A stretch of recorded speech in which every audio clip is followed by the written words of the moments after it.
It's the second Sunday of Advent, and we had some weather. For this area, we had quite a bit of weather and slush and ice. If you are watching this from our area, you know exactly what it's like, and I know I'm pretty glad that we decided to cancel the services. But if you're from a different to something different, you might. I'm just not going to tell you what we had as far as snow, because it was not a lot of snow, but a lot of slush and ice, and just not something nice to be out in. So stay home, stay safe. Just light a couple of candles for Advent, and join us next week. We will have our music service and all our luncheon. It's a covered dish luncheon for the Joy Gift offering, and that will be next Sunday on the 16th. Join us at Lickville for Thursday Face Up Advent service. That's at noon. So that would be another great opportunity to come and gather for worship as the community of Faith Presbyterian. And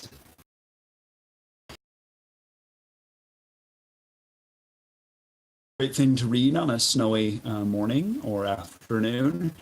And it's a story. After the exile, the people, some of the people were allowed to go back to Judah after the exile from Babylon. The Persian Empire or the Median Empire took over after that, and Esther is set during that time. It almost didn't make it into the Old Testament canon because it actually doesn't ever mention God directly. Not in the original version, at least. There's a Greek version that has a little bit of reference to God. Read Esther for Purim, which is in May, I believe, this year. And I have connected a link to a video. There's a thing called a Purim spiel.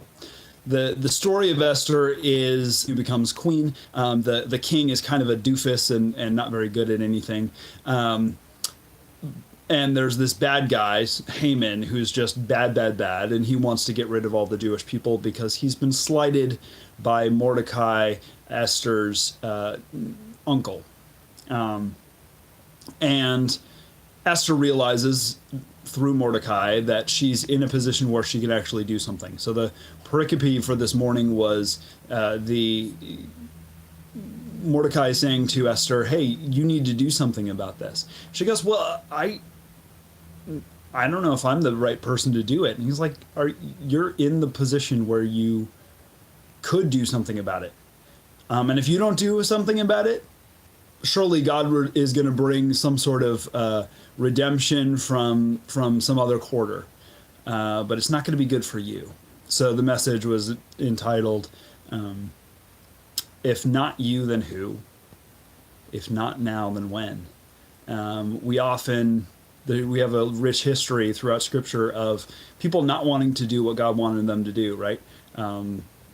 Moses gets spoken to through the burning bush, and he says, I don't want to go because I don't talk well, and I don't know your name, and they're not going to believe me, and all that sort of stuff. Isaiah, most people, when they receive a call, they say, I don't want to do that. Esther is that way as well. She goes, I'm not sure if I want to stick my neck out. Because it's not necessarily good to just enter into the presence of the king without permission. I could actually die because of that. And Mordecai reminds her that everyone's going to die, so she should probably do something. And it's an interesting contrast, of course, to Mary, who she receives a call to be an unwed pregnant teenager, right? She's called to bear the living God. And her response is, after a little bit of clarification, okay, how is this going to work? Her response is, may it be with me according to your word. Her response is actually pretty open. She says, okay, I will take on this responsibility. Anyways, I started talking about the link that I've included. Our Jewish brothers and sisters for Purim do a big party, basically. It's a celebration of life in the face of threat, of existential threat, in fact. And so they often do something called the Purim spiel, which sometimes is a retelling of of the story of Esther. Sometimes it's just completely random and all sorts of craziness.